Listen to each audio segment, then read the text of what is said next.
The moon hung like a wound in the Louisiana sky, its crimson light seeping through the moss-draped oaks of Whitmore Plantation as rough hands dragged Celeste from her quarters.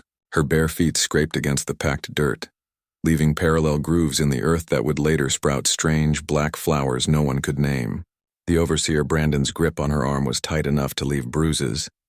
But Celeste had stopped counting bruises years ago. They were as much a part of her skin as its color. "You thought you were clever, didn't you, girl?" Brandon hissed, his breath reeking of corn whiskey and decay. The other enslaved people had been roused from their quarters, forced to witness what happened to those who dared defy the natural order of Whitmore Plantation. Their eyes reflected the blood moon's light as they stood in enforced silence, mothers clutching children, men clenching fists they couldn't raise. Master Theodore Whitmore stood by the whipping post, his white linen suit pristine despite the oppressive humidity that made the night air thick as molasses. At 43, he had the soft look of a man who'd never known real labor, but his eyes held a hardness that could cut glass. Beside him, his son, James, barely 20, shifted eagerly from foot to foot like a hound scenting blood. "Celeste?" Theodore's voice carried across the yard with practiced authority. "You've been teaching the children to read, teaching them ideas above their station. Did you think I wouldn't find out?" Celeste raised her head, and for a moment the assembled crowd gasped. Her eyes, usually kept downcast in the presence of whites, met Theodore's directly. In the blood moon's light, they seemed to glow with an inner fire that had nothing to do with the torches Brandon's men had lit around the yard. "I taught them their names," Celeste said, her voice carrying a strange resonance that made several people step back. "Every soul deserves to know its own name." Theodore's face flushed purple. "Strip her. Hey, if you're finding this story gripping already, make sure to subscribe to the channel and hit that notification bell. Drop a comment below telling me what you think is going to happen to Celeste.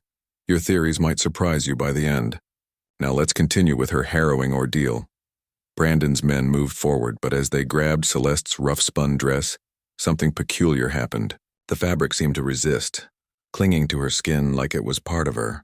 When they finally tore it away, exposing her back to the night air, the temperature dropped so suddenly that breath became visible in small, ghostly puffs. This was Louisiana in August. Such cold was impossible. "Bind her," Theodore commanded, though his voice wavered slightly. As the rope touched Celeste's wrists, she began to whisper. The words were not English, not French, not any language the assembled crowd recognized. They were older sounds, syllables that seemed to crawl out from the earth itself, from the time before names, before ownership, before chains. Her grandmother had taught them to her in secret, making her repeat them until they were carved into her memory deeper than any scar. Brandon raised the whip, its 9 tails gleaming with embedded metal. The first strike split the air with a crack like thunder. Celeste's blood sprayed across the post, and where it landed, the wood began to blacken and smoke. Brandon pulled back for the second strike, but paused, staring at his whip. The metal tips were rusting before his eyes, corroding as if decades were passing in seconds. "Continue," Theodore barked, but there was fear creeping into his voice now. The second strike fell, and Celeste's whispers grew louder. The words seemed to burrow into the listeners' minds, setting up residence in the spaces between thoughts. Several of the enslaved people began to sway, remembering songs their grandparents had sung, songs from across an ocean they'd never seen but somehow remembered. With the third strike, Celeste's blood pooled on the ground and the earth drank it greedily. The dirt began to bubble and steam, and from it rose a smell like copper and grave soil. Brandon stepped back, his hand trembling. The whip in his grip was now nothing but a handle with 9 rusted chains hanging from it, brittle as old bones. "What witchcraft is this?" James Whitmore stepped forward, trying to prove his courage where his father was failing. He grabbed Brandon's pistol and aimed it at Celeste's head. "We should end this now." "No," Celeste said, and her voice was no longer entirely her own. It was layered, as if a dozen women were speaking through her, generations of voices harmonizing in a chord that made the windows of the big house rattle in their frames. "You will not grant me the mercy of death. I choose something else." The blood moon seemed to pulse overhead, growing larger, closer, as if drawn by the scene below. The Spanish moss in the trees began to writhe like living things, and somewhere in the swamp, something large disturbed the water with a sound like the earth swallowing. Theodore grabbed the whip from Brandon's nerveless fingers, determined to restore order through violence, the only language he truly spoke. But as his skin made contact with the handle, still wet with Celeste's blood, he screamed. His palm sizzled and smoked, the flesh bubbling as if he'd grabbed a red-hot iron. The whip fell to the ground, and where it landed, the earth cracked in a pattern that looked disturbingly like veins. "Grandmother," Celeste whispered, her voice carrying despite its softness. "I understand now. The price was always meant to be paid. Not in my blood alone, but in theirs."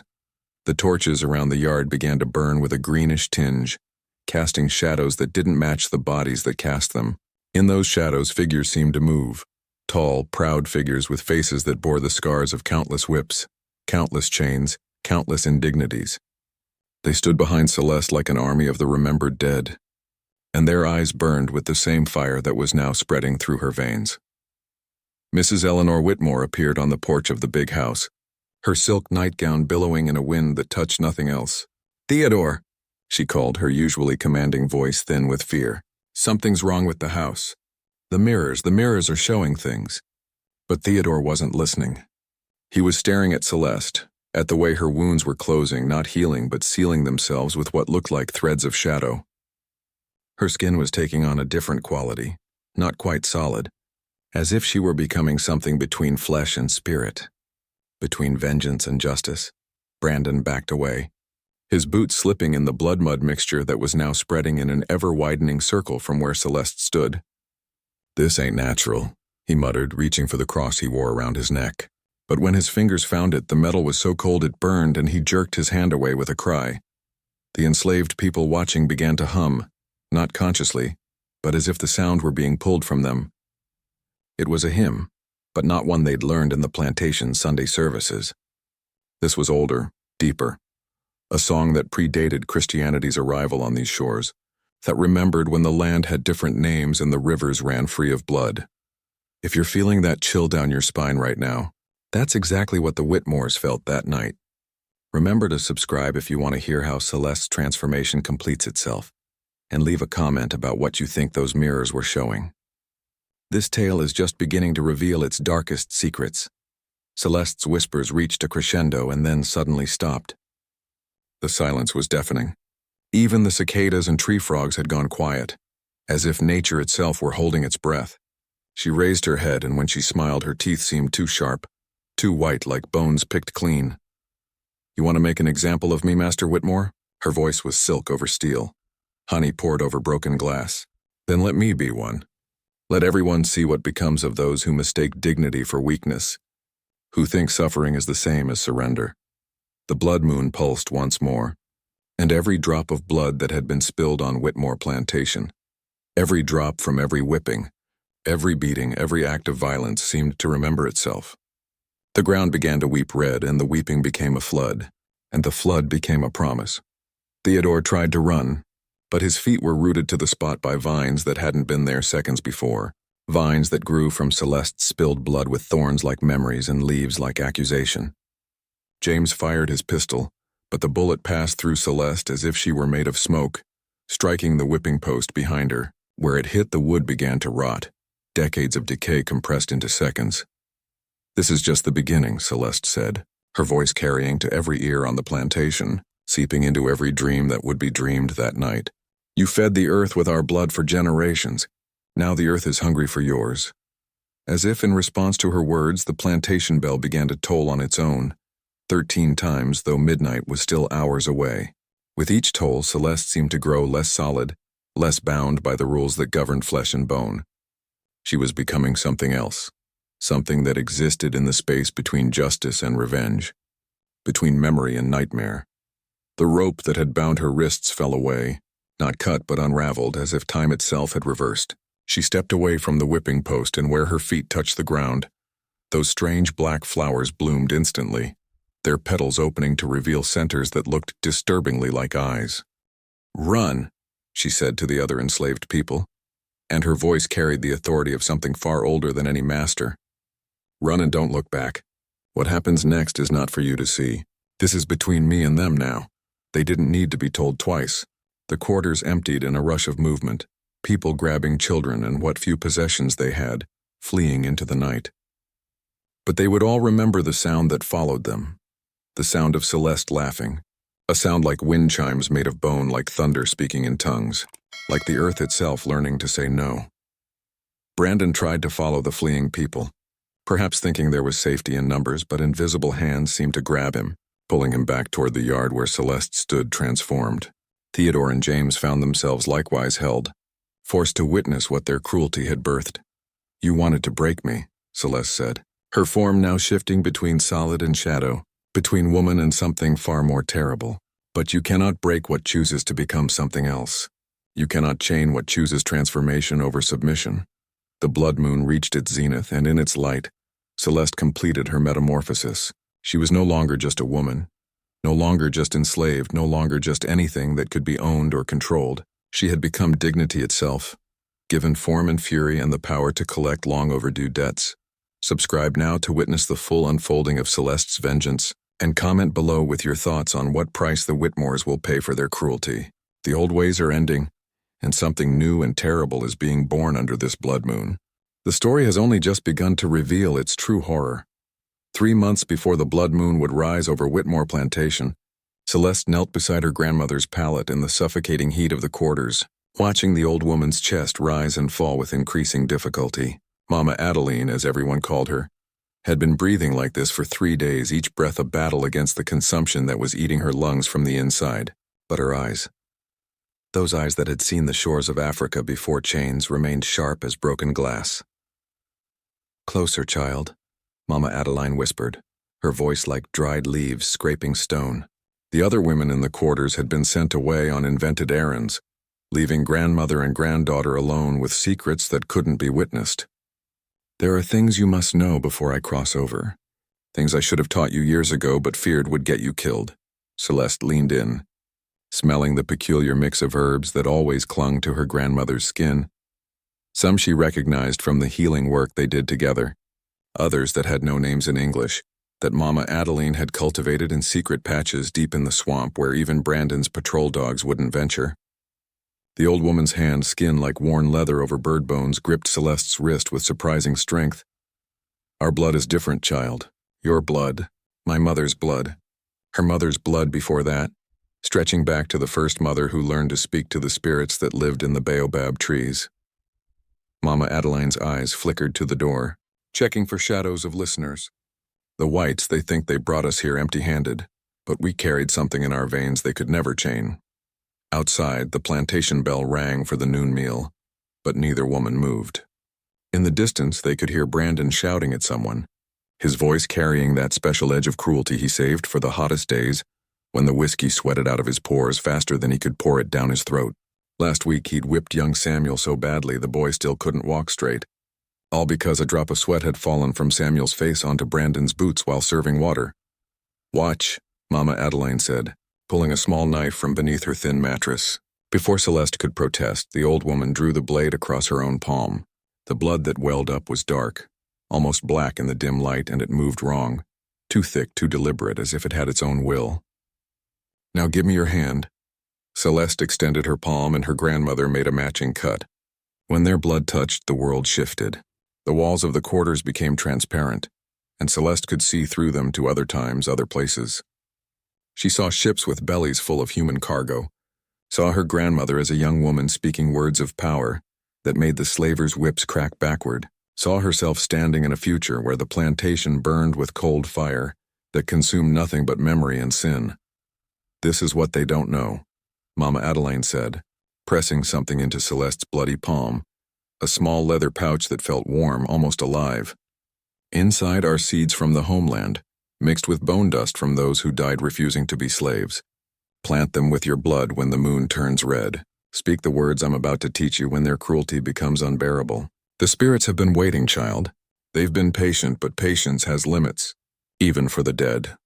The old woman began to speak in that ancient tongue, words that predated written history, that came from a time when humans first learned to bargain with forces older than gods. Celeste repeated each syllable, feeling them burn themselves into her memory. They tasted like iron and ash, like promises made in darkness, like the earth's own hunger-given voice. Make sure you're subscribed to hear every word of these ancient incantations, and tell me in the comments if you've ever felt that some knowledge is too dangerous to be forgotten, yet too powerful to be freely shared. Celeste is about to learn just how heavy such knowledge can be. Over the following weeks, as Mama Adeline grew weaker, she passed on more than just words. She taught Celeste to read the signs in spilled blood, to see the patterns that predicted death and birth and transformation. She showed her how to mix her monthly blood with grave dirt and spider silk to create markings that would be invisible to white eyes, but blazing beacons to the spirits. She explained how pain could be transformed into power if you knew the right words to speak while suffering. "They think our suffering makes us weak," Mama Adeline said one evening, her voice barely a whisper now. "But suffering is just energy, child. Energy that can be stored, redirected, weaponized. Every scar on our backs is a battery. Every tear we've shed is ammunition. They've been loading the gun that will destroy them for generations, and they don't even know it." The day Mama Adeline died, strange things began happening on the plantation. The milk curdled in the cows' udders. The chickens laid eggs with blood-red yolks. The cotton in the eastern field withered overnight, though the weather had been perfect. Theodore Whitmore blamed it on a passing sickness, ordered the affected crops burned, and doubled the work quotas to make up for the loss. It was James Whitmore who first took special notice of Celeste after her grandmother's passing. The young master had appetites that his father pretended not to know about, appetites that had already broken 3 young women on the plantation. He would appear in the quarters at night, selecting his prey with the casual entitlement of someone choosing fruit from a tree. His mother Eleanor knew, of course. Wives always knew. But she channeled her rage at her husband's tolerance into extra cruelties toward the enslaved women, as if punishing them for her son's sins somehow balanced the cosmic scales. 2 weeks after Mama Adeline's burial, James cornered Celeste in the smokehouse. His breath reeked of brandy, and his hands were already reaching for her when she spoke 3 words in her grandmother's language. James froze mid-motion, his eyes widening as his muscles locked in place. For 5 heartbeats, Celeste held him there, letting him feel what it was like to be powerless, to have your body refuse your commands. Then she released him and walked out, leaving him gasping and shaking, unable to explain what had happened even to himself. But using the power had a cost. That night, Celeste dreamed she was drowning in blood, and when she woke, the markings her grandmother had taught her to hide were glowing faintly under her skin like veins of fire. The spirits were getting restless. They could smell the cruelty of this place, taste the injustice that had soaked into the very soil, and they wanted to feast. Eleanor Whitmore had her own special ways of tormenting those she deemed insufficiently grateful for their enslavement. She would force the women to stand perfectly still for hours while she practiced her needlepoint, beating anyone who swayed from exhaustion. She would deliberately spoil food and then force them to eat it, watching with satisfaction as they choked down rotted meat and moldy bread. She once made Celeste recite Bible verses for 6 straight hours, striking her with a riding crop every time she mispronounced a word, though Eleanor herself could barely read and wouldn't have known a mispronunciation if she heard one. If you're feeling your anger rise at these cruelties, remember that emotion and subscribe to see how Celeste channels hers into something far more terrible than simple revenge. Leave a comment about what you think Eleanor Whitmore's fate should be. I promise you, reality will exceed your darkest imagination. The plantation's overseer, Brandon McCarthy, was perhaps the worst of them all because he truly believed in what he did. Theodore was motivated by greed, James by lust, Eleanor by spite, but Brandon saw himself as a righteous man maintaining the natural order. He kept a tally board in his cabin marking every punishment he delivered, organizing them by offense and severity, like a banker keeping accounts. He had theories about the exact amount of pain needed to break different types of resistance, had written letters to other overseers sharing his methods like a scientist discussing experiments. One evening, a month before the blood moon, Brandon caught Celeste drawing symbols in the dirt near the well. She quickly scuffed them out with her foot, but not before he saw them. Strange geometries that hurt to look at directly, patterns that seemed to move when you weren't watching them. "Witchcraft," he spat, grabbing her by the throat. "I knew your grandmother was teaching you devil's work." His fingers tightened, cutting off her air. "Maybe I should burn it out of you. Fire purifies everything, doesn't it?" But as he spoke, Celeste's blood from where his nails broke her skin dripped onto his hands, and he jerked back with a howl. Where her blood had touched him, his skin bubbled and blistered as if burned by acid. He stared at his hands in horror, then at Celeste, who stood perfectly still, not even rubbing her throat.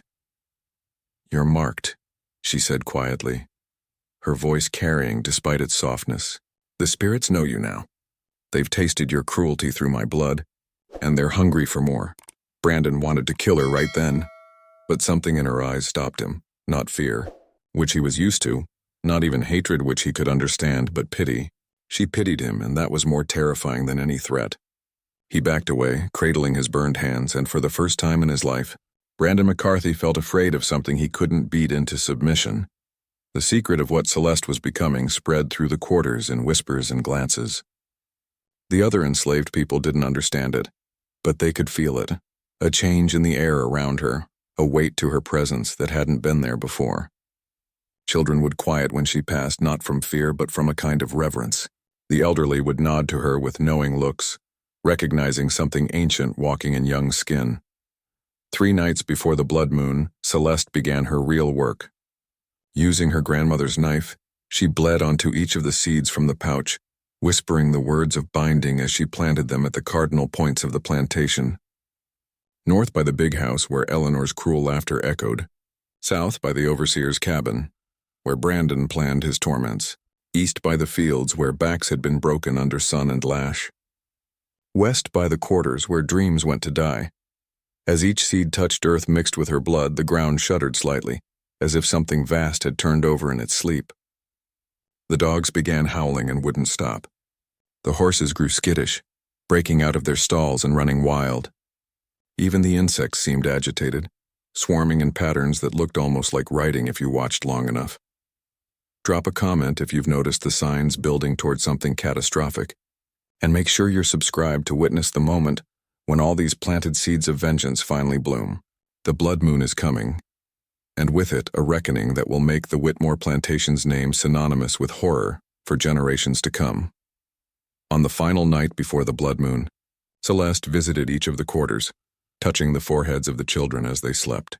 To each she whispered a word of protection in her grandmother's language, marking them as off-limits to what was coming. She knew she couldn't save everyone. Some prices demanded payment in full, but the innocent would be spared the worst of what was to unfold. It was then that Theodore discovered her teaching the children to read. Or rather, he was allowed to discover it. Celeste had grown careless on purpose, leaving primers where they would be found, letting herself be seen tracing letters in the air. She needed their rage, their violence, their blood to complete the ritual her grandmother had begun decades ago when she first set foot on this cursed soil. As Brandon and his men dragged her toward the whipping post under that crimson moon, Celeste felt the seed she'd planted pulse in response to her proximity. The spirits her grandmother had introduced her to were gathering, drawn by the promise of justice delayed but not denied. The very air grew thick with anticipation, like the moment before lightning strikes. She thought of Mama Adeline's last words. "They will try to break you, child. Let them think they have. The broken can become anything, weapons, wings, or winds of change. Choose what you become wisely. For once the transformation begins, there is no going back." Under the blood moon's light, with the whip raised high and her blood about to water the seeds of retribution, Celeste made her choice. She would become all three, weapons, wings, and wind. She would become the end of Whitmore Plantation and everything it represented. She would become dignity given form and fury, and may the spirits have mercy on those who had shown none, for she would offer none herself. The Whitmore Plantation's dining room glowed with the light of 36 candles, their flames reflecting off silver that had been polished by enslaved hands until it gleamed like moonlight on water. Theodore Whitmore surveyed his domain with satisfaction, watching as the neighboring plantation owners and their wives filed in for what he'd promised would be the social event of the season. It had been 2 weeks since the night of the blood moon, since Celeste's punishment, and while strange things had continued to plague the plantation, milk souring, tools rusting, shadows moving when no one cast them, Theodore had convinced himself that a show of normalcy, of control, would set everything right. Celeste moved among the guests with a silver tray, her back bearing fresh scars beneath the serving dress they'd forced her to wear. But the scars were wrong somehow. They formed patterns that shifted when viewed peripherally, symbols that seemed to writhe like living things. She'd returned from the swamp 3 days after her whipping, simply walking out of the morning mist as if she'd never left, and Theodore had been too unnerved by her serene smile to order another punishment. Besides, they needed every hand for tonight's feast. The guests were the usual collection of Louisiana's landed gentry, the Beauregards from the neighboring Rose Hill Plantation, the Fontaines from Cypress Grove, the Landrys from Belle Terre. Men who measured their worth in acres and souls owned. Women who competed in cruelties disguised as Christian charity. They settled into their chairs like carrion birds arranging themselves on a wire, ready to pick at gossip and reputation with the same enthusiasm they'd show for the 7-course meal. "I heard you had some trouble with your property recently." "Theodore," drawled Marcus Beauregard, a man whose cruelty had grown so casual that he'd once beat a stable boy to death for sneezing during grace, and considered it a lesson in proper decorum. Something about a girl getting notions above her station? Theodore's jaw tightened, but he forced a smile. "A minor issue already resolved. You know how they get sometimes, thinking they're more than they are. A firm hand sets everything right." His eyes found Celeste as she poured wine for Mrs. Fontaine, and something in her graceful movements made his stomach clench. She was too calm, too composed for someone who'd been whipped nearly to death just days ago. Eleanor Whitmore, resplendent in green silk that had cost more than most people saw in a lifetime, laughed her tinkling, poisonous laugh. "Oh, Marcus, you should see her now. Docile as a lamb, though I must say Theodore was perhaps too gentle. In my opinion, examples should be made to last." She shot a venomous look at Celeste, who met her gaze briefly before looking away with what appeared to be submission, but felt like something else entirely. If you're sensing the tension building in this room full of monsters dressed in finery, subscribe now to see how their arrogance becomes their downfall. And leave a comment. Do you think any of them deserve mercy? Remember that question as you see what unfolds at this cursed feast. The first course arrived, a turtle soup that had been Eleanor's pride, made from a recipe stolen from a New Orleans chef, and improved, she claimed, by her own genius. The guests lifted their silver spoons in anticipation, but as the liquid touched their lips, several people gasped. Mrs. Landry spat hers back into the bowl, her face contorting in disgust. "Eleanor, dear," she managed, her voice strained. "What is this?" Eleanor tasted her own soup and her face went pale. It tasted of iron and rot, of things that had died badly and been left in the sun. But when she looked into the tureen, the soup appeared perfect, clear, golden, with tender pieces of turtle meat floating appealingly. "Perhaps it's spoiled," Theodore said quickly, though when Celeste and the other servers tasted it at his command, they showed no signs of distress. In fact, Celeste's lips curved into the slightest smile as she swallowed, as if tasting something sweet. The second course, roasted duck with cherry sauce, arrived with nervous laughter and attempts to forget the soup incident. But as knives cut into the perfectly bronzed skin, blood poured out, not duck blood, but thick, dark blood that smelled unmistakably human. James Whitmore jumped back from the table, his shirt splattered with crimson, his face twisted in horror. "This is impossible," he stammered. But when the servers came to clear the plates, the ducks looked perfectly cooked. No trace of blood anywhere except on the guests' clothes and in their horrified memories. It was then that the candles began to behave strangely. Their flames, which had been burning straight and true, began to lean toward Celeste whenever she passed, as if drawn to her.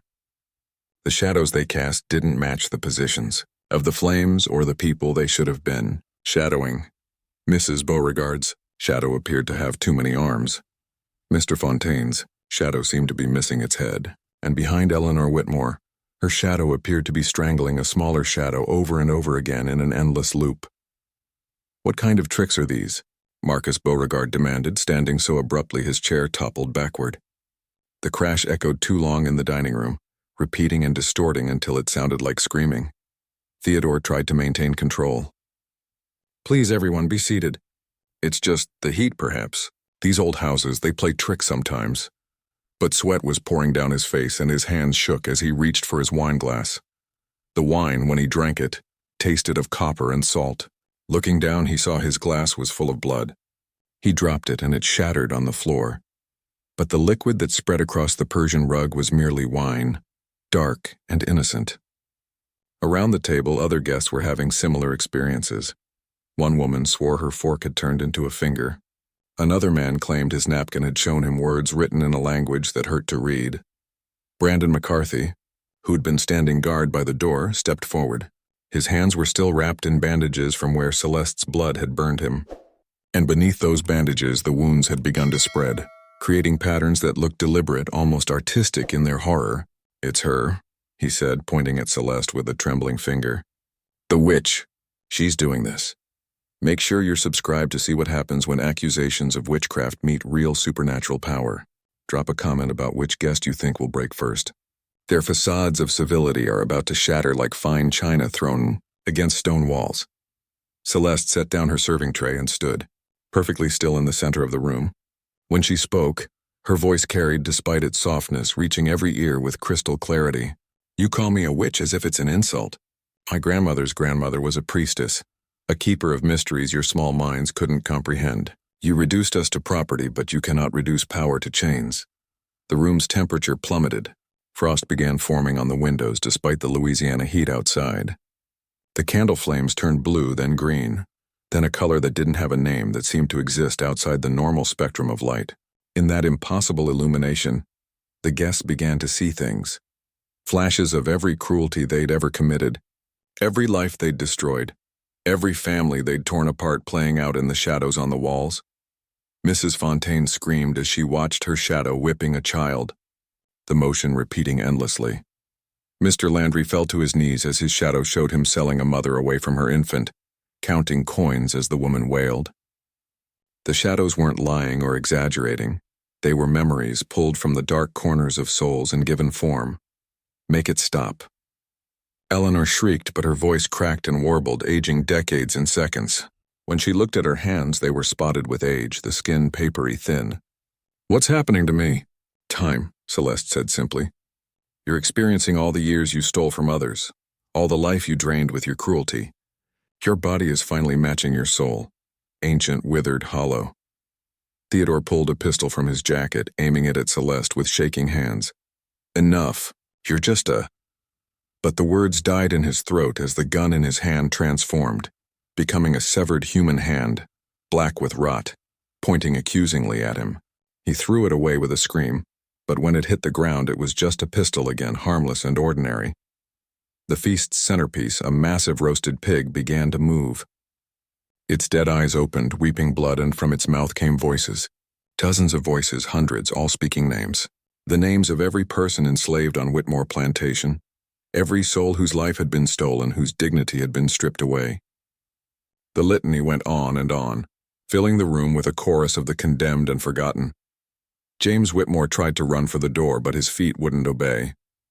Looking down, he saw the floor had become soft, viscous, like quicksand made of congealed blood. Each step pulled him deeper, and in that blood, he could see faces. The faces of the women he'd violated, their eyes open and accusing, their mouths moving in silent screams. "This isn't real," Marcus Beauregard kept repeating, squeezing his eyes shut. But closing his eyes only made it worse. In the darkness behind his eyelids, he saw his own death play out in 1,000 different ways, each more terrible than the last, each perfectly matched to a cruelty he'd inflicted on others. The portraits on the walls, generations of Whitmore patriarchs, began to change. Their painted faces rotted, skin peeling away to reveal skull beneath, their eyes becoming hollow sockets that somehow still watched.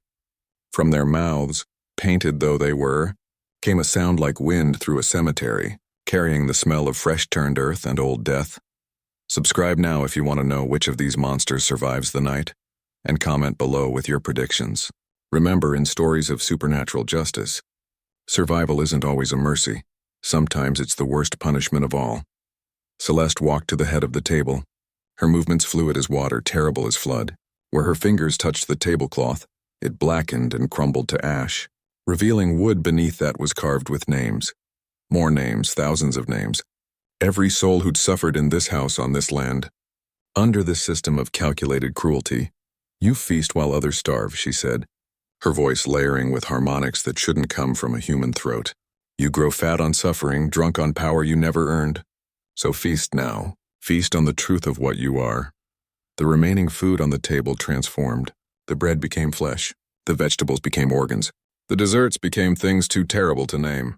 But the guests couldn't look away, couldn't stop their hands from reaching, their mouths from opening.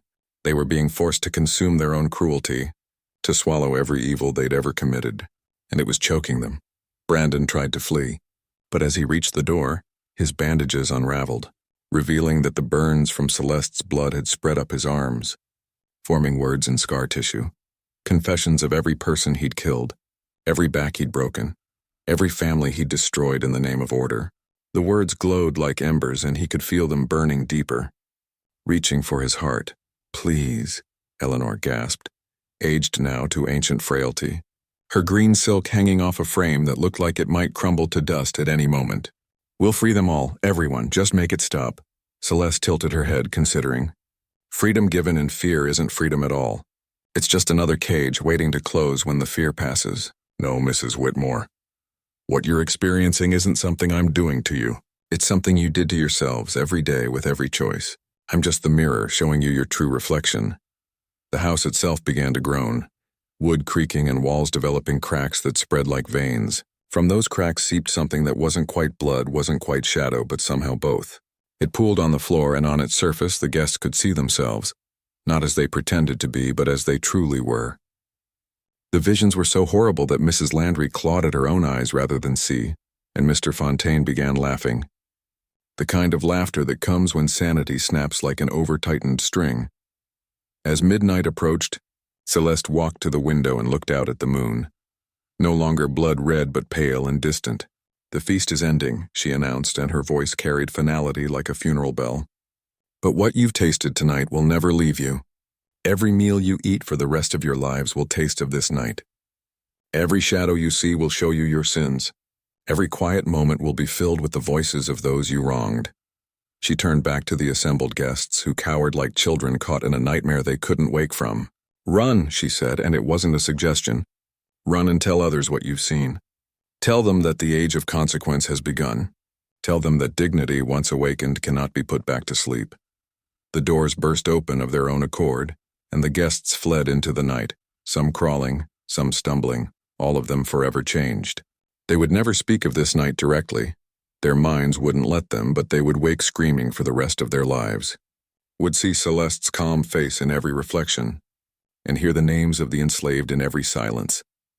As the last guest disappeared into the darkness, Celeste stood alone in the ruined dining room. The shadows had returned to normal. The portraits were just paintings again, the food was merely food. But the house would never be the same. It had tasted truth, and truth once swallowed could never be fully expelled. She walked out onto the veranda, where the other enslaved people had gathered, watching from a safe distance. They looked at her with a mixture of awe and fear, understanding that she had become something beyond their comprehension, something necessary but terrible. "What happens now?" someone asked, voice barely above a whisper. Celeste smiled, and in that smile was the promise of endings and beginnings, of justice that wouldn't be denied, of dignity that couldn't be destroyed. "Now," she said, looking toward the swamp where something ancient stirred in response to her call, "we prepare for the harvest. Every seed of cruelty they planted is about to bloom, and the fruit will be bitter beyond their wildest nightmares." The swamp had always been a place of secrets, where cypress trees stood like ancient sentinels in water black as midnight, their knees rising from the murk like the bones of buried giants. But after Celeste walked into its depths following the disastrous feast, something fundamental changed in its nature. The very air grew thick with waiting, with purpose, with a hunger that had been fed just enough blood to awaken fully. When she emerged 3 days later, she was no longer alone, though what accompanied her couldn't quite be called companionship. Brandon McCarthy was the first to truly understand that Celeste had become something beyond human comprehension. He'd tried to maintain order after the feast, tried to pretend that discipline and routine could restore the natural order, but the plantation itself seemed to rebel against his efforts. Tools would rust in his hands mid-swing. The whips he reached for would crumble to dust. And always he felt eyes on him, not human eyes, but something older, patient as stone and twice as cold. He woke on the 4th night after Celeste's return to find her standing at the foot of his bed, though his door remained locked and barred. She wasn't quite solid. He could see through her to the wall beyond, where his tally board of punishments hung like a monument to methodical cruelty. In the moonlight streaming through his window, her scars glowed with a phosphorescent light that hurt to perceive directly. "You kept such careful records," Celeste said, her voice coming from everywhere and nowhere at once. 732 whippings. 43 brandings. 16 deaths that you marked as corrections. You were so proud of your precision, your efficiency. Shall I show you what precision really means? Brandon lunged for his rifle, but his hand passed through it as if it were made of smoke. When he looked again, the rifle was there, solid and real, but covered in a rust that seemed to spread even as he watched. He grabbed it anyway, tried to aim at the figure that might or might not be Celeste. But when he pulled the trigger, the sound that emerged wasn't a gunshot but a scream, his own voice, crying out in every moment of pain he'd ever inflicted. "You're not real," he gasped, backing against the wall. "You died in that swamp. This is whiskey dreams, nothing more." Celeste tilted her head, and Brandon noticed that her shadow on the wall moved independently, reaching out with too many arms, each one holding an implement of torture he recognized from his own collection. "Death," she said, "is just another word for transformation. I chose to become something else, something that could balance the scales you've tipped for so long." The room began to fill with water, swamp water, black and thick with the smell of rot and growing things. It seeped through the floorboards, dripped from the ceiling, pooled around Brandon's feet with impossible speed. In that water he could see things moving, not quite human, not quite animal, but somehow both. They had faces he recognized, faces of people he'd killed, but their bodies were wrong, twisted into shapes that shouldn't exist. If you're feeling that crawling sensation on your skin right now, that's just a taste of what Brandon felt as his past victims began to emerge from that impossible water. Subscribe to witness the full magnitude of his reckoning and leave a comment. Do you think anyone deserves what Brandon is about to experience? Remember, he documented every cruelty with pride. The things that crawled from the water spoke in voices like grinding stone, each one reciting the date and nature of their death from Brandon's own meticulous records. May 15, 1856, beaten for looking at a white woman. September 3, 1857, whipped to death for breaking a tool. December 21, 1855, branded and left to die of infection for trying to run. The litany went on and on, each accusation accompanied by the emergence of another impossible figure from the spreading water. Brandon tried to climb onto his desk, but the wood rotted at his touch, crumbling like centuries were passing in seconds. His tally board fell from the wall, and when it hit the water, the marks transformed into wounds that appeared on his own body, every lash he'd given manifesting as bleeding welts on his skin, every brand he'd administered burning itself into his flesh. "Stop," he screamed, but his voice was changing, becoming something between human speech and animal howl. "I was following orders. I was maintaining order. Without discipline, there would be chaos." Celeste's form solidified slightly, enough for him to see her expression. Not angry, not vengeful, just infinitely tired and infinitely patient. "You confused fear for order, suffering for discipline, cruelty for strength. Let me show you what chaos really looks like. Let me show you what happens when the natural order you believed in reverses itself." The room began to spin, or perhaps Brandon was spinning. He couldn't tell anymore. His vision fractured, showing him multiple versions of reality simultaneously. In one, he was the overseer, whip in hand. In another, he was the one being whipped. In a third, he was both and neither, caught in an endless loop of inflicting and receiving pain. The boundaries between self and other, between oppressor and oppressed, dissolved like salt in water. Theodore Whitmore found Brandon's body the next morning. Though body might have been too generous a term, what remained looked as though it had aged decades overnight. The skin marked with every wound Brandon had ever inflicted, the eyes open and staring at something no living person could see. The official report would list it as suicide, though no one could explain how a man could inflict such damage on himself, or why his final expression was one of such complete, existential terror. But Brandon's death was just the beginning. That night, James Whitmore barricaded himself in his room, convinced that if he could just keep her out, he'd be safe. He pushed furniture against the door, nailed boards over the windows, even scattered salt in lines across the threshold. Every folk remedy for keeping evil at bay that he'd ever heard whispered by the enslaved people he'd terrorized. None of it mattered. Celeste didn't need doors or windows anymore. She emerged from the mirror on his dresser like smoke-given form, her reflection independent of any body that might cast it. James watched in paralyzed horror as she stepped fully into his room. leaving wet footprints that smelled of swamp water and something else, something sweet and rotting. Like flowers left too long in a tomb. You preferred them young, she said conversationally, as if discussing the weather. 13, 14 at most. Old enough to understand what was happening, young enough that fighting back seemed impossible. Do you remember their names? James shook his head frantically, pressing himself against the wall. I never. Sarah. Her name was Sarah.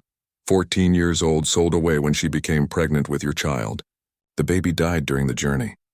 Celeste stepped closer, and the temperature dropped so quickly that James's breath came out in visible puffs. Mary, 15, threw herself down the well rather than come to your room again. They said it was an accident. Another step. Rebecca, 13. You don't even remember her, do you? She was so quiet, so broken. She might as well have been a ghost even while alive.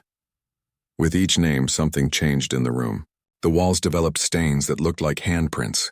The air grew thick with the scent of jasmine, the perfume James forced his victims to wear. And from somewhere far away but getting closer, the sound of girls crying, soft and hopeless and endless. Subscribe now if you want to see how James faces the consequences of his predatory cruelty, and comment below. What form do you think justice should take for someone who preyed on the defenseless? The answer might surprise you with its poetic precision. They're here, Celeste said, gesturing to the shadows gathering in the corners of the room. Every girl you violated, every innocence you destroyed. They've been waiting for permission to visit you. I've given it to them. The shadows moved forward, resolving into shapes that weren't quite human anymore. They had the faces of children, but bodies that seemed to shift and flow like water, like smoke, like every nightmare James had ever failed to have about his crimes. They reached for him with hands that passed through his skin but left something behind. Memories, but not his own. He was experiencing every moment of fear, shame, and pain he'd inflicted, but from the inside. James tried to scream, but the sound that emerged was a young girl's voice, pleading for mercy. He looked down at his hands and saw them shifting, becoming smaller, darker, more delicate. He was being forced to inhabit every body he'd violated, to experience his own monstrosity from the perspective of his victims. Eleanor Whitmore, aged to near skeletal frailty after the feast, could hear her son's screams from her own chambers. But she had problems of her own. The mirrors in her room had begun showing things that weren't there, or perhaps things that were more there than the physical world allowed. In every reflection she saw herself, but wrong. In one mirror she appeared as she truly was, ancient and withered. In another she was young but rotting, beauty peeling away like old paint. And in the third largest mirror, she saw herself as the enslaved women she'd tormented saw her, a monster wearing human skin, smile sharp as broken glass, hands that offered pain disguised as discipline. Vanity, Celeste's voice whispered from the mirrors, from the walls, from the very air. You hurt them because they were younger, prettier, because your husband's eyes wandered. You made them ugly to make yourself feel beautiful. But beauty isn't skin deep, Mrs. Whitmore. Let me show you how deep it really goes. Eleanor's skin began to peel, not painfully but inevitably, like an onion being stripped layer by layer. Beneath was not muscle and bone but more skin, each layer showing a different age, a different version of herself. She was every age she'd ever been simultaneously, and in each version the cruelty showed more clearly. The child who'd pulled wings off butterflies, the young woman who'd deliberately scalded a servant with hot tea, the matron who'd worked pregnant women until they miscarried, calling it Christian discipline. The plantation itself was transforming around them. The big house, symbol of wealth and power, began to decay in real time. Paint peeled, wood rotted, and through the gaps in the walls the swamp crept in. Vines grew through windows. Spanish moss draped itself like funeral shrouds over furniture, and always the sound of water rising, as if the whole structure was sinking back into the primordial mud from which it had been raised.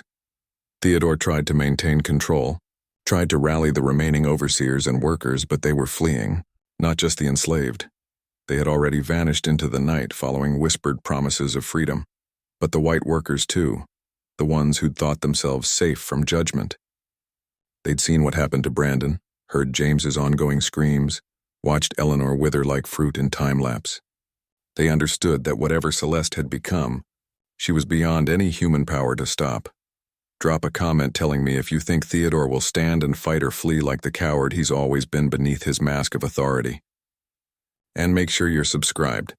The transformation of Whitmore Plantation has only just begun, and what rises from its ashes will redefine horror for generations.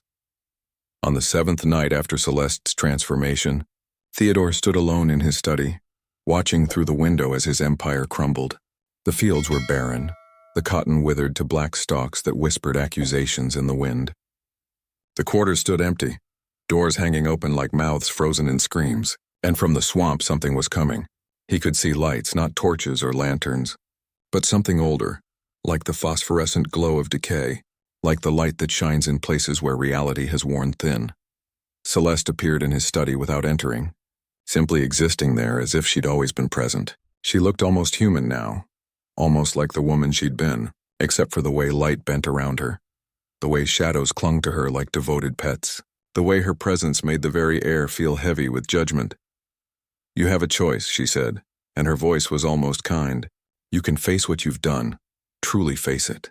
Accept the weight of every life you've destroyed, every family you've torn apart, every drop of blood you've spilled in the name of profit. Or you can run and carry that weight with you forever, never able to set it down, never able to forget." Theodore looked at her, this woman he'd thought he owned, this property that had become his judgment, and for the first time in his life, he truly understood fear. Not the fear of loss or death, but the fear of truth, of seeing himself without the comfortable lies that had cushioned his existence. "What are you?" he whispered. Celeste smiled, and in that smile was the wisdom of the ancestors, the patience of the earth, the inevitability of justice delayed but never denied.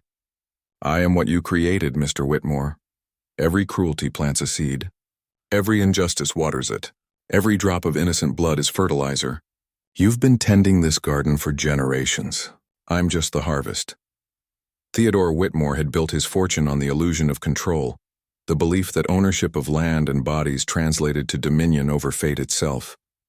Now standing in his study as the 7th night gave way to an 8th day that refused to dawn properly, the sun hanging sick and yellow behind clouds that moved. Against the wind, he watched that illusion crumble like ancient parchment exposed to air. The ledgers on his desk, once filled with neat columns of profits and losses, human chattel reduced to numbers, now showed different calculations entirely. Each entry transformed before his eyes into names, ages, and causes of death, the ink turning red as blood, fresh as the day it was spilled. Outside, the plantation grounds had become unrecognizable. The carefully manicured gardens Eleanor had taken such pride in now grew wild with plants that shouldn't exist. Flowers with petals like flayed skin, trees that wept a substance too thick to be sap, too dark to be blood. The peacocks Eleanor had imported from India had transformed into something else, their cries now sounding distinctly like children calling for mothers who would never come. And everywhere, the sound of chains dragging, though no chains could be seen, the weight of them felt in the very air. Eleanor herself had become something barely recognizable as human. After her confrontation with Celeste, she'd aged not just in years but in some deeper way, as if time itself had developed a personal vendetta against her. She shuffled through the halls of the big house, her skin hanging in sheets, her hair white as burial shrouds, leaving trails of dust that had once been herself. She couldn't stop looking in mirrors, though each reflection showed her something worse than the last. Here she was, made of the tears she'd caused. There she was, constructed from the scars she'd inflicted, and in the grand mirror in the ballroom, she was nothing but a collection of other women's stolen years, borrowed beauty that was being reclaimed with interest. "Make it stop," she whispered to every shadow, knowing Celeste could hear her. "I'll do anything. Free them all. Burn the plantation. Just make it stop." But Celeste's voice, when it came, seemed to emerge from Eleanor's own throat, as if the boundary between self and judgment had dissolved entirely. "Stop? Did you stop when pregnant women begged for rest? Did you stop when children cried for their mothers? You taught us that mercy was weakness, Mrs. Whitmore. I'm simply your best student." James's screams had ceased the night before, but what emerged from his room that morning was somehow worse than death. He walked the halls in a daze, his body present but his mind scattered across dozens of experiences that weren't his own. He would suddenly clutch his stomach as if pregnant, fall to his knees as if being violated, cower from invisible hands that reached for him from every shadow. He was living every moment of trauma he'd inflicted simultaneously and eternally, his consciousness fractured across the bodies and experiences of his victims. "Father," he said when he encountered Theodore in the library. But his voice was a chorus of young girls' voices, each one accusing. "Father, why did you let him? Father, you knew. Father, you knew and you did nothing." Theodore backed away from his son, unable to reconcile the thing before him with the heir he'd raised to continue the family legacy. But as he retreated, he noticed the family portraits lining the walls were changing. His grandfather, the plantation's founder, now appeared with shadows for eyes and blood seeping from the painted corners of his mouth. His father's portrait showed him standing not in front of the mansion, but in front of a pile of bodies, their faces turned toward the viewer in silent accusation. And his own portrait, commissioned just last year, now showed him as Celeste must see him, a small, frightened man standing on a mountain of suffering, the weight of it causing him to sink even as he posed.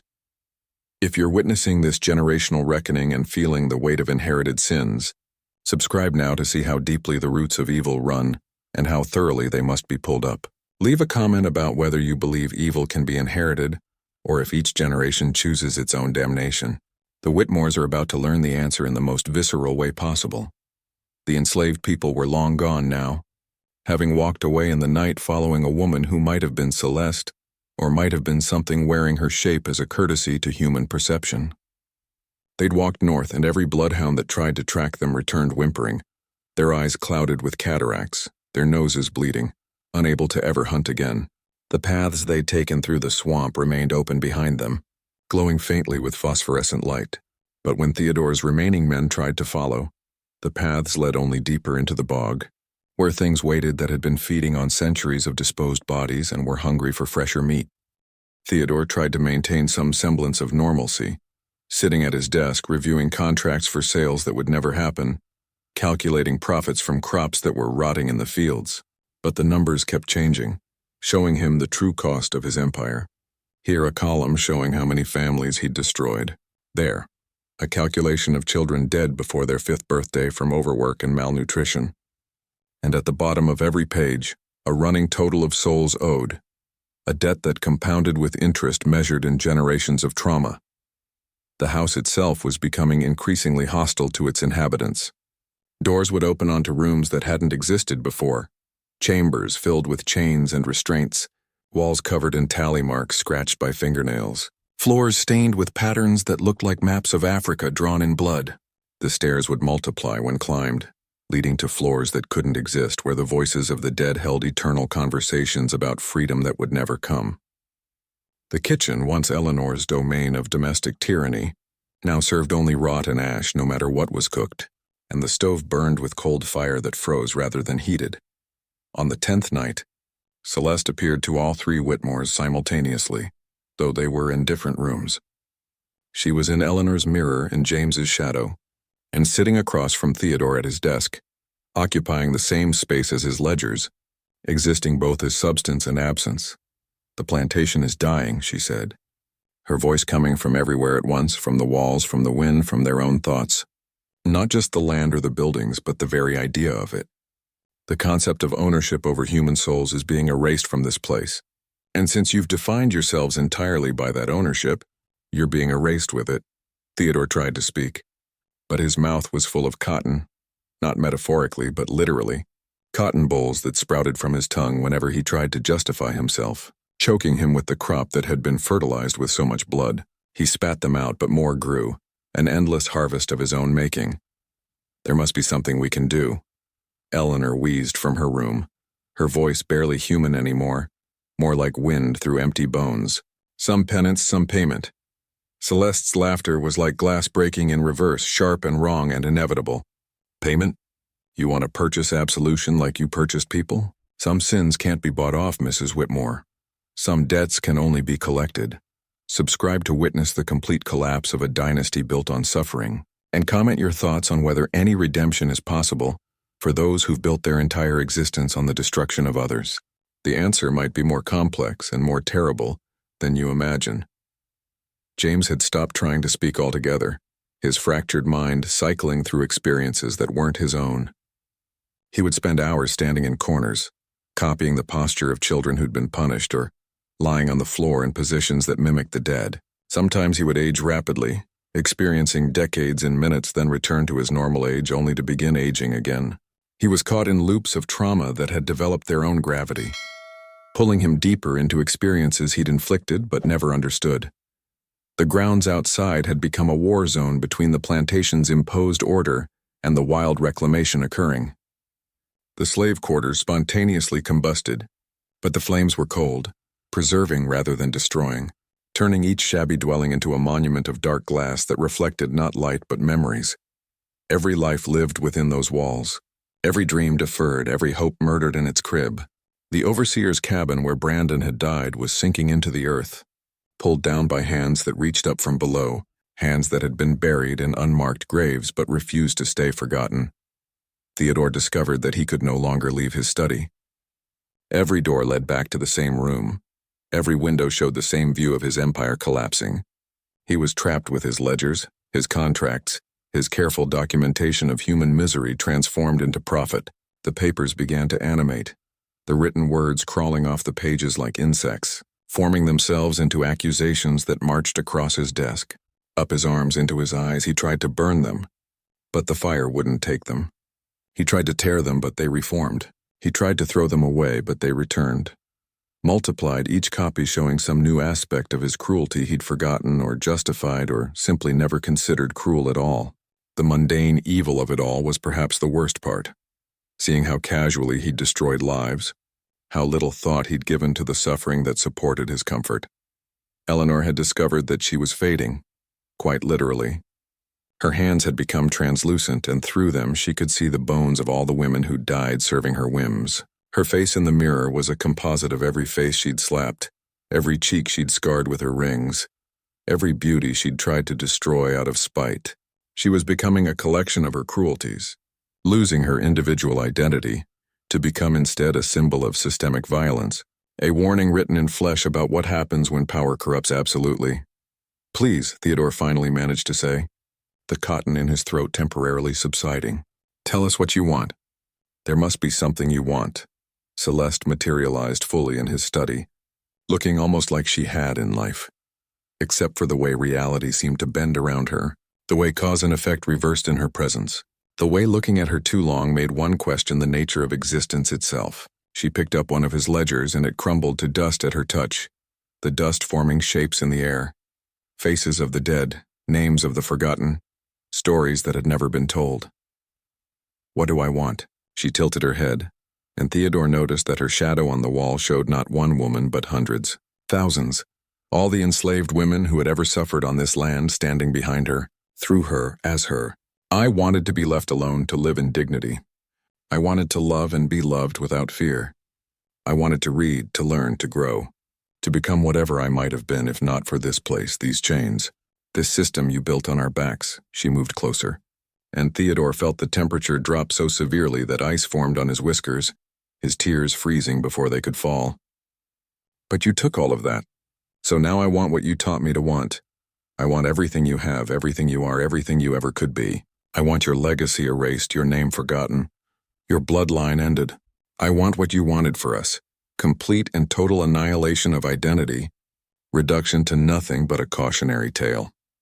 Drop a comment if you're feeling the weight of this reversal, this perfect mirror of cruelty reflected back on its creators. And subscribe to see how this tale of transformation concludes. Will anyone survive the unraveling of Whitmore Plantation? And if they do, will survival be a blessing or a curse? The house groaned, a sound like a giant drawing breath, and then began to exhale decades of absorbed suffering.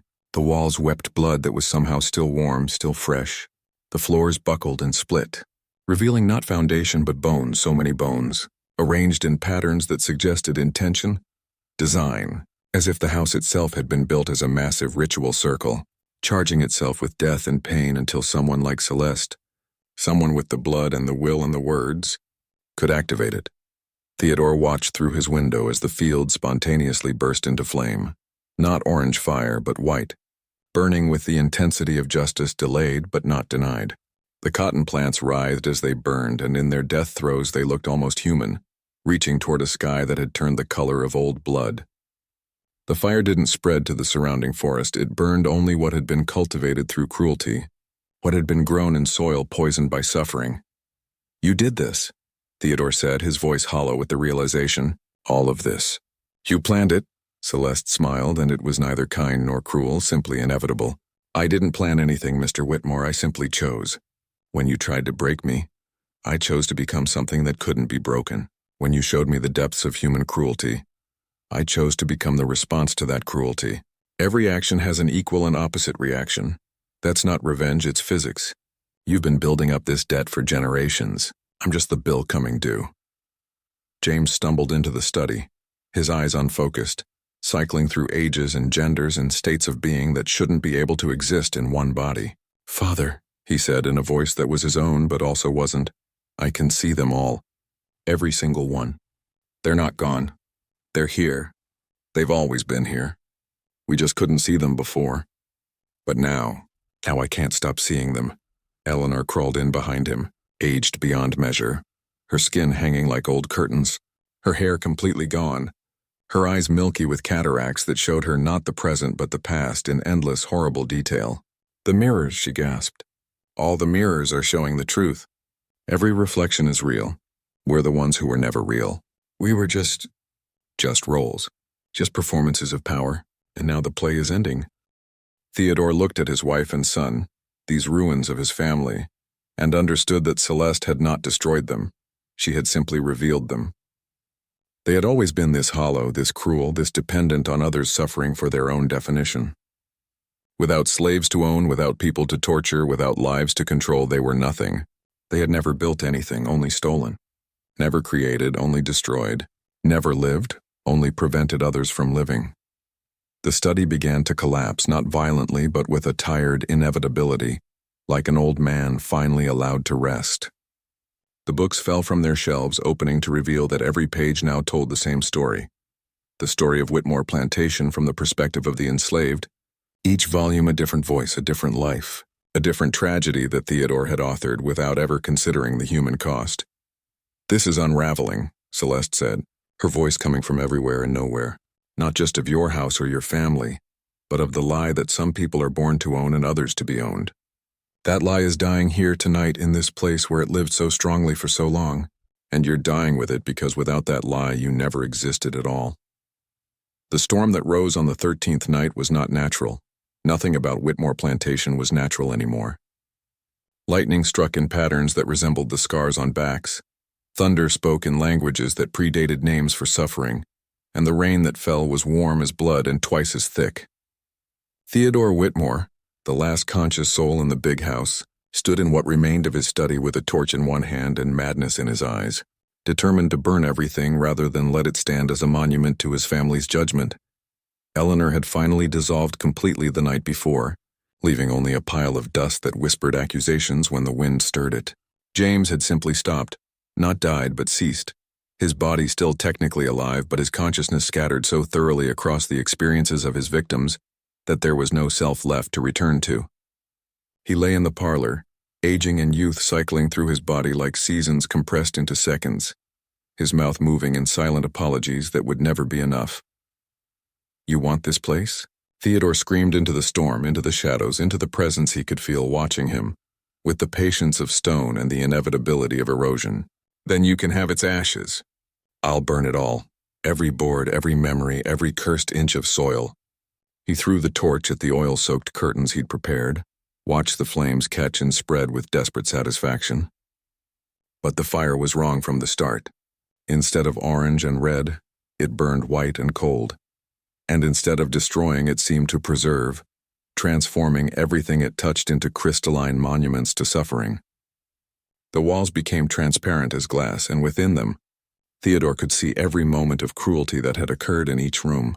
Playing out simultaneously in an endless loop, Celeste materialized from the smoke itself, no longer bothering to maintain a fully human shape.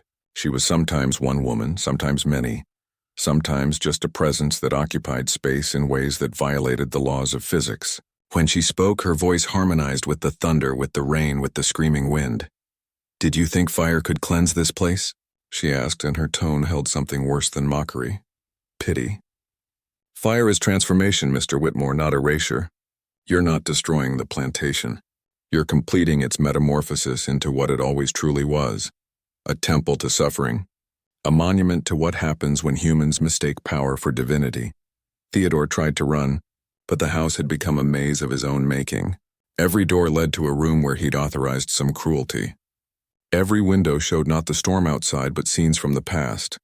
Himself signing bills of sale that separated mothers from children. Himself counting coins earned from work to death laborers. Himself standing idle while Brandon tortured and James violated and Eleanor destroyed souls for sport. "Let me go," he begged, falling to his knees in what had been the dining room but was now a gallery of every meal eaten while others starved. "I'll confess everything. I'll tell the world what happened here." Confession? Celeste circled him, her form shifting like smoke and water. "You had decades to confess, generations to repent. Now your words are worthless as Confederate currency. But don't worry, you will confess. You'll experience every sin from the inside out, and that experience will be your testimony." The floor beneath Theodore became soft, viscous, pulling him down into something that wasn't quite earth but wasn't quite anything else. It was amalgamated suffering given substance. Every drop of blood spilled on the plantation mixed with every tear shed, creating a medium that existed specifically to preserve and replay pain. As he sank, Theodore felt his consciousness split, fracture, and multiply. He was himself committing every cruelty, and he was every victim experiencing it. He was the whip in the back, the chain in the ankle, the bill of sale and the family destroyed. Subscribe now to witness the final transformation of Theodore Whitmore and discover what becomes of a man who built his life on others' deaths. Comment below. Do you believe true justice exists, or does vengeance only create more suffering? The answer might depend on which side of the whip you're on. Time became meaningless in that medium of collected suffering. Theodore aged and grew young, died and was reborn, experienced decades and seconds that lasted decades. He sold himself, bought himself, whipped himself, violated himself, killed himself, over and over, each loop adding new layers of understanding to what he'd done. He felt families torn apart from the inside, experienced the weight of chains not for hours but for lifetimes, tasted the desperation of watching your children sold away and knowing you'd never see them again. "This is mercy," Celeste said, standing above him as he sank deeper into the recursive nightmare of his own making. "You get to understand. Most monsters die without ever truly knowing what they were. You'll know, Theodore. You'll know so completely that the knowledge will be carved into whatever remains of your soul." The storm reached its crescendo, and lightning struck the house repeatedly, each strike illuminating the transformation occurring within. The mansion was becoming something else, not destroyed but revealed, its true nature as a machine of suffering made manifest in its architecture. Walls became ribs, windows became eyes, doors became mouths that spoke the names of the dead in endless litany. The house was alive, had always been alive, fed on pain and watered with blood until it achieved a kind of horrible consciousness. 3 days later, when authorities finally arrived, summoned by reports of strange lights and sounds that carried for miles, they found Whitmore Plantation transformed beyond recognition. The house still stood, but it was wrong. Angles that shouldn't exist. Rooms that occupied the same space simultaneously. Stairs that led to different decades. And in what had been the study, they found Theodore Whitmore's body, aged beyond any natural lifespan, his face frozen in an expression of perfect understanding and perfect horror. His hair had turned not white but transparent, allowing observers to see thoughts frozen inside like insects in amber. Each thought a memory of cruelty, a moment of choice where he could have been human and chose to be a monster instead. His hands were clenched around ledgers that no longer showed numbers but names, thousands upon thousands of names, each one written in what appeared to be his own blood. Though his body didn't have enough blood to account for the volume of writing, the formerly enslaved people were never found, despite extensive searches. They'd walked north following a woman whose description changed depending on who told it. Sometimes young, sometimes old, sometimes not quite human at all, but always dignified, always walking with purpose that made the very ground honor her passage. Where they went nobody knew, but every bloodhound that tried to track them came back changed, refusing to hunt, spending their remaining days howling at things only they could see. Make sure you're subscribed to hear the epilogue to this tale of transformation and justice. Leave a comment about what you think happened to those who followed Celeste north. Did they find freedom? Or something beyond freedom entirely? The plantation itself became a place of pilgrimage for those who understood what had occurred. Former slaves would come and leave offerings, not to Celeste exactly, but to what she'd become, what she represented. The transformation of suffering into power, of dignity denied into dignity triumphant. They said if you came to the ruins with a pure heart and a just cause, you might see her standing between the cypress trees, waiting to hear your story, waiting to judge if your pain deserved transformation into power. Local legends grew and spread. They spoke of a guardian spirit that walked the roads at night, protecting travelers from those who would do them harm. Overseers from other plantations reported strange dreams where a woman with glowing scars stood at the foot of their beds, showing them visions of their future if they didn't change their ways. Several plantations were abandoned overnight, their owners fleeing after encounters with something that wore Celeste's face but was older, deeper, more fundamental than any human spirit. Some said she'd become a Loa, an intermediary between the human and divine, specifically concerned with justice for the oppressed. Others claimed she was something else entirely, that she'd discovered or become a force that had always existed, waiting for someone with enough pain, enough dignity, enough righteousness to give it form. The theological debates raged for decades, but everyone agreed on one point: the age of consequence had begun, and those who built their comfort on others' suffering would find that suffering had developed teeth. The Whitmore Plantation itself resisted every attempt at reclamation. The land wouldn't grow anything but those strange black flowers that bloomed only at night and whispered names in the wind. The house, despite numerous attempts to demolish it, simply wouldn't fall. It existed in too many dimensions simultaneously to be destroyed by merely physical means. It stood as a warning, a promise, a threat that some sins created their own punishment, and some transformations couldn't be undone. In the end, dignity had won, but at a price that would echo through generations. Celeste had chosen to become something beyond human to defeat something inhuman. She'd traded her mortality for the ability to ensure that never again would suffering go unanswered on this land. And somewhere, in the space between legend and history, between nightmare and justice, she continued her work, wearing the face of every person who'd ever chosen dignity over survival, becoming the proof that sometimes choosing to become monstrous in pursuit of justice was the most human choice of all. The transformation was complete. The girl who'd been property had become propriety itself, the force that determined what was proper, what was just, what was acceptable in the treatment of human souls. And those who violated that propriety would learn, as the Whitmores had learned, that dignity refused was dignity that would return with compound interest, collecting a debt that could only be paid in understanding, in experience, in the complete unraveling of everything built on others' bones. Don't forget to subscribe if this tale of supernatural justice and transformed dignity has touched something deep within you. Share your thoughts in the comments about whether Celeste's transformation was justice or vengeance, or if there's really any difference when the crimes are severe enough.